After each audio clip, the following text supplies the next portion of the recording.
INN family member Tara Reade. And this one was Tara! really tough to read. Yeah.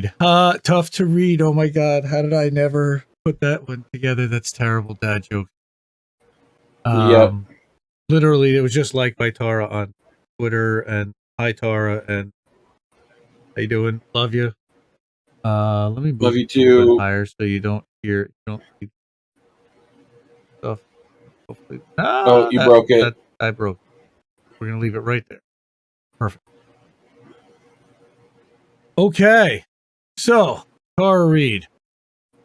The shaming of sexual assault whistleblowers has to stop, and that is about as obvious as you can get, of course. Yep. Yeah. Mm. And this is in the wake of the Andrew Cuomo revelations and the investigation that has come out. And she's going to get into a little bit of that here. And I clipped And out. part of this is because of her book, which if people haven't went and found it, Left Out, When the Truth Doesn't Fit In, should go find that. Go follow her Twitter, all that fun stuff, because she needs it. So, you know. And follow her on Substack as well. Give her a shout out and a sub on Substack, and you can actually hook her up with a $5 a month thing on Substack if you're so inclined, and you can hook her up.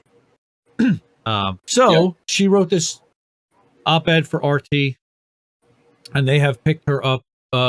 She indicated for the next few articles that she is going to be publishing, and she's also going to be co-publishing this on Indie News Network Substack, and going to be doing an audio reading of this for the INN. So what she's talking about is victim shaming the women who speak out against committing sexual harassment. Right. Which is now all too common, she's saying, in the U.S. It signifies diabolical intent to protect powerful predators at the expense of truth, right? Yeah. So when Amy Frank decided to become a whistleblower on sexual assault and sexual harassment in the United States military, so she had Amy on her podcast, and you'll see this, she'll reference this later on. Her new podcast for RT, The Politics of Survival. Definitely subscribe to that on Spotify and everywhere else that you podcast. So she realized it meant that she could possibly lose her career due to retaliation that regularly faces those who challenge and expose a broken system. So this tells a much longer story. Again, I encourage everybody to go to the RT piece. And again, we'll be co-publishing this onto the INN Substack within the next couple of days. That she created this, that Amy Frank created a nonprofit, Never Alone, to help soldiers and their families access resources and advocacy. Right? She cites one case where a victim took her own life, and after 9 special forces officers gang raped her, and nothing was investigated.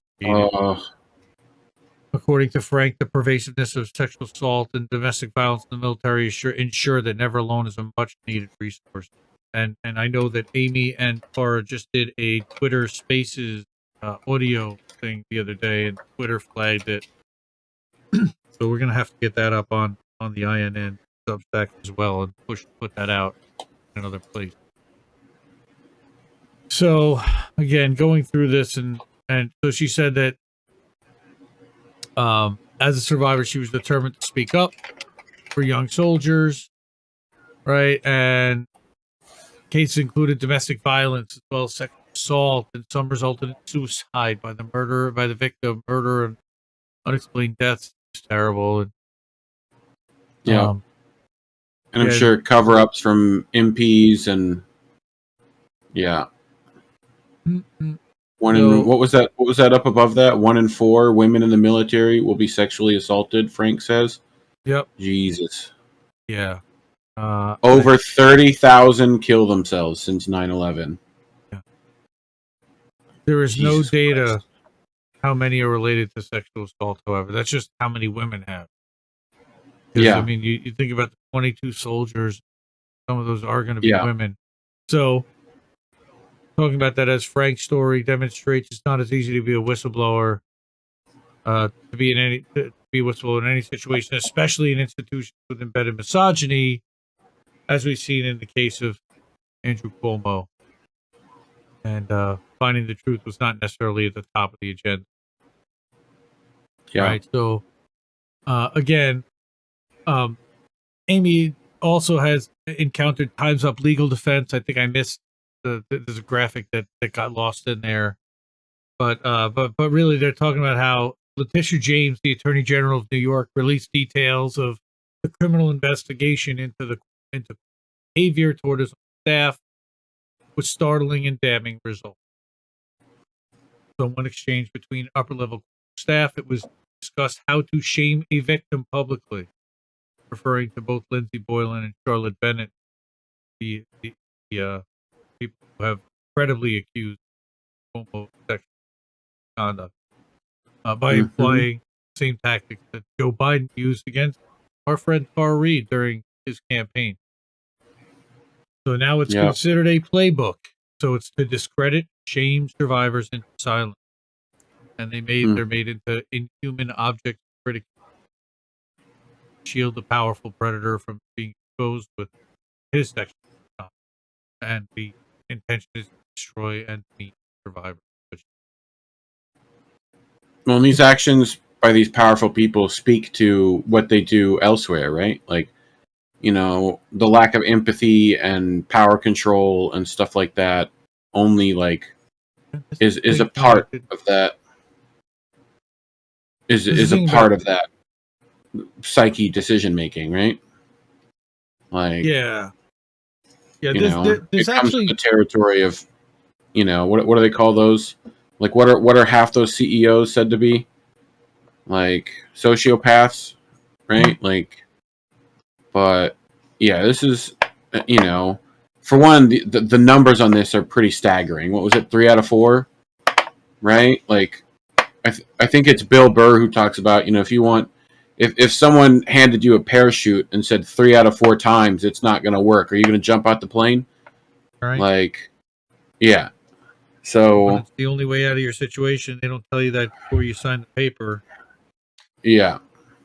I mean, it's just sickening. Like, as a man who has no idea how men can be put in this headspace to do anything like that, it's just real frustrating.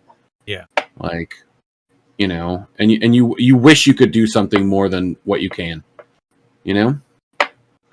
So I also want to mention, Tara, one other paragraph before this one, that Amy also has the experience of the problems of dealing with the Time's Up Legal Defense Fund, which has, of course, receiving an attorney who then dropped her 2 weeks before her rebuttal hearing. So she was left with a complicated legal case and potentially no representation to face the USIG, but resourcefully found a new attorney and is now waiting to see if Time's Up will come through with the funding that it promised. Yeah, come on. Are they going to? Well, it feels like I'm not going to hold my breath. It feels like there's too many predators interconnected at the top levels of our society. Like, that there's a lot of ignoring, and like even Tucker was defending Cuomo. Like, I don't know how he feels about it now, but like all the stuff that happened over at Fox, right? Like, he's not going to say anything about that when he was working there either. Like, there's definitely some stuff going on there, but yeah, I don't know. Even now, they're threatening Amy Frank's credentials as a support counselor for victims. Absolutely crazy. There's no doubt that that's what she does. But when she says things that are inconvenient, again, this is a much longer article. I encourage everybody, please, to go to the RT, and I'll again drop it in the chat, and after the stream, I'll drop it into the description. But here, take a look at that. Give it a like. Give it a comment below. She has gotten trolled quite a bit by some people. Well, you better get hip to indie left, indie left, indie left.news.